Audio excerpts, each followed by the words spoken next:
नमस्कार। मैं आशीष राठौर आपका फिर से एक बार स्वागत करता हूं। तिकरमबाजी करके आम आदमी पार्टी के संयोजक, आम आदमी पार्टी के तरफ से अरविंद केजरीवाल के तरफ से उनके वकील विक्रम चौधरी और उसके बाद अभिषेक मनु सिंघवी दोनों मिलकर के राव एवेन्यू कोर्ट में दाव पेच खेल करके किसी तरीके से अपने फेवर में फैसला ले लिया और आनन फानन में राव एवेन्यू कोर्ट की वैकेशन बेंच की जज न्याय बिंदु ने दूसरे फेज में, पहले फेज में नहीं, लंच के पहले फैसला नहीं आया, उसके बाद आनन फानन में ऐसी क्या स्थिति रही होगी कि जज साहिबा न्याय बिंदु ने रात के 8 बजे फैसला सुनाया कि जमानत दे देते हैं। उसके बाद पूरा कहानी शुरू हुआ है। अब देखिए कैसे बड़ी खबर आई है और सुप्रीम कोर्ट कैसे तिलमिलाते हुए अरविंद केजरीवाल पहुंचे हैं और क्या तगड़ा लतार लगी है, ये तो बताएंगे, आपको दिखाएंगे भी। लेकिन कहानी शुरू होती है तब जब न्याय बिंदु ने अरविंद केजरीवाल को जमानत दिया रात के 8 बजे। फिर उसके बाद एसवी राजू जी, ईडी के तरफ से जो वकील थे, उन्होंने कहा कि कम से कम 48 घंटे का आप हमें मोहलत दीजिए, स्टे लगाइए जमानत पे, हम जाएंगे हाईकोर्ट जाएंगे, अगर हाईकोर्ट नहीं मानेगी तो सुप्रीम कोर्ट जाएंगे। लेकिन भैया बोला कि नहीं नहीं, ऐसा नहीं होता है। लेकिन फिर भी दिल्ली हाईकोर्ट पहुंच गई ईडी के तरफ से जो वकील एसबी राजू थे, और वहां पे राव एवेन्यू कोर्ट के तरफ से जो जमानत दी गई थी आम आदमी पार्टी के संयोजक को, उसको रोकवाने के लिए दिल्ली हाईकोर्ट में अपील कर दिया। और अब दिल्ली हाईकोर्ट ने क्या किया, तुरंत एक्शन लिया और यहां पर एसबी राजू ने कोट्स किया, पॉइंट्स दिया कि मेरी दलीलों को सुना ही नहीं गया और इन्होंने फैसला दे दिया। तो दिल्ली हाईकोर्ट के जज साहब ने कहा कि ठीक है, हम आपकी हर एक बातों को सुनेंगे, समझेंगे, आपकी हर एक दलीलों को सुनेंगे। ईडी की हर एक दलीलों को दिल्ली हाईकोर्ट ने सुना और सुनने के बाद फैसला सुरक्षित रख लिया और कहा कि अभी इस पे फैसला नहीं सुनाएंगे, 24 या 25 जून को फैसला सुनाएंगे, यानी सोमवार को, मंगलवार को। तो दोस्तों, कहानी तो यहां तक थी, लेकिन कहानी सिर्फ यही नहीं है। अब इसके बाद मेन कहानी शुरू होती है। 24 जून को Delhi high court Rao Avenue court के जमानत को देने वाली जज को, क्या राव एवेन्यू कोर्ट ने अरविंद केजरीवाल को जमानत दिया, यह सही है या गलत, इस पे फैसला सुनाने से पहले अरविंद केजरीवाल सुप्रीम कोर्ट पहुंच चुके हैं। देखिए खबर क्या आ रही है जो मैं आपको दिखा रहा हूं, जरा देखिए। अरविंद केजरीवाल जो हैं सुप्रीम कोर्ट पहुंच चुके हैं और 2 दिन पहले हालांकि राव एवेन्यू कोर्ट ने बेल दी थी, तो ईडी की जो अर्जी थी उस पर हाईकोर्ट ने रोक लगाई थी। अब देखिए पूरा कहानी आपको समझ में आ जाएगा कि पूरा कहानी क्या है। अरविंद केजरीवाल भले कितनी भी कोशिश कर रहे हैं कि किसी तरीके से जमानत मिल जाए, या तो राव एवेन्यू कोर्ट से, हाई कोर्ट से तो इनको कोई उम्मीद नहीं है क्योंकि हाई कोर्ट ने इनको पहले भी लतार लगा रखा है और हाई कोर्ट के जज ने ही ये बात कही थी कि आप बार बार इनको समन क्यों देते हैं, जाकर के गिरफ्तार क्यों नहीं करते हैं। तो ये देखिए शुरू से ही अरविंद केजरीवाल ने कभी हाई कोर्ट से उम्मीद नहीं रखी, ये सुप्रीम कोर्ट नहीं तो राव एवेन्यू कोर्ट, और ये अर्जेंट हियरिंग के मामले में जाने माने जाते हैं।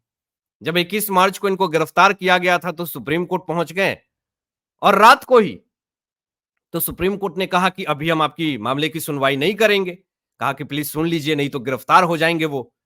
तो फिर भी कहा कि नहीं, आप सुबह में आइए।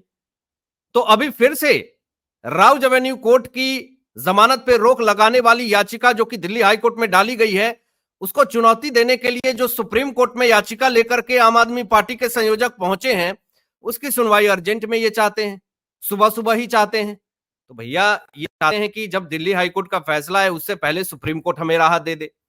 तो ये इनकी कोशिश जो है वो पूरी तरीके से दोस्तों नाकाम हो जा रही है। देखिए यहां पर कि जमानत के लिए सुप्रीम कोर्ट तो पहुंच गए हैं अरविंद केजरीवाल, लेकिन आपको मैं बता दूं कि जो बड़े बड़े राजनीतिकार हैं, राजनीति विशेषज्ञ हैं, उनका साफ तौर पे एक ही बात कहना है कि दिल्ली हाईकोर्ट जैसे इनको लतार लगाई है, राव एवेन्यू कोर्ट के जमानत पे रोक लगाई है, वैसे ही सुप्रीम कोर्ट में ये जो जमानत याचिका डाल रहे हैं वो जमानत याचिका भी इनकी पूरी तरीके से खारिज होगी।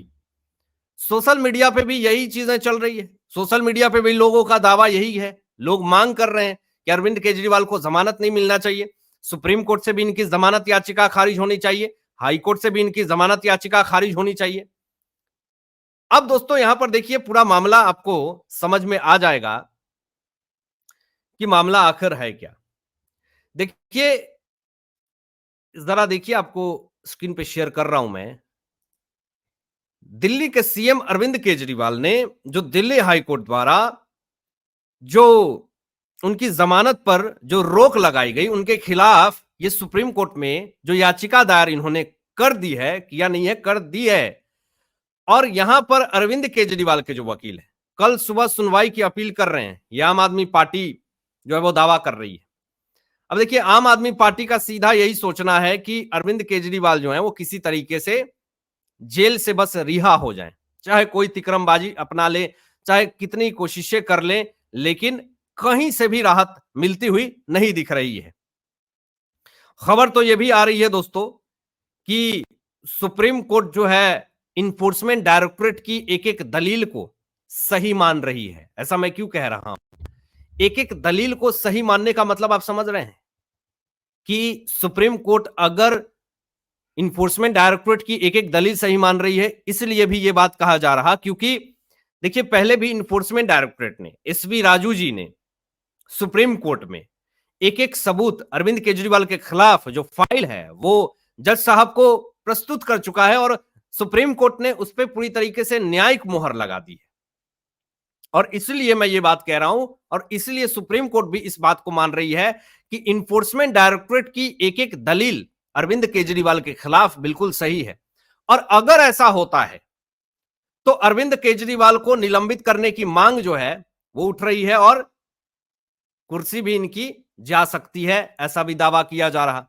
तो बड़े बड़े विशेषज्ञ, बड़े बड़े राजनीतिकार, जो बड़े बड़े पत्रकार हैं, उनका दावा साफ तौर पे यही है कि अगर अरविंद केजरीवाल को हाईकोर्ट लतार लगाती है, सबसे पहले आप चीजों को समझिएगा कि अगर राउज एवेन्यू कोर्ट में जो जमानत जो मिली इनको और उस जमानत पर रोक लगाने वाली याचिका को दिल्ली हाईकोर्ट में प्रस्तुत किया इन्फोर्समेंट डायरेक्टोरेट ने, और अगर इन्फोर्समेंट डायरेक्टोरेट की याचिका को अगर दिल्ली हाईकोर्ट ने सपोर्ट कर दिया और उस पर सहमति जता दी और राउज एवेन्यू कोर्ट की जमानत देने वाली याचिका पे अगर रोक लग गई दिल्ली हाईकोर्ट के तरफ से, तो सोच लीजिए क्या होगा। सुप्रीम कोर्ट सुनवाई से पहले इनकी जमानत खारिज करेगा और इनकी सीएम पद पे भी खतरा मंडराएगा और इनका कुर्सी भी खतरे में आ जाएगा। तो भले ये बाहर में अनशन करें, कैंपेन चलाएं, कितनी भी कोशिशें करें, कहीं से एक भी राहत इनको मिलती हुई नहीं दिख रही है। हालांकि दोस्तों आप क्या सोचते हैं इन तमाम मुद्दों पे अपने विचार ज़रूर कीजिएगा और ऐसे ही लेटेस्ट अपडेट पाने के लिए इस चैनल को सब्सक्राइब करके बेल आइकन प्रेस कर लीजिएगा और अपने दोस्तों में शेयर कीजिएगा। Thanks for watching my video. जय हिंद।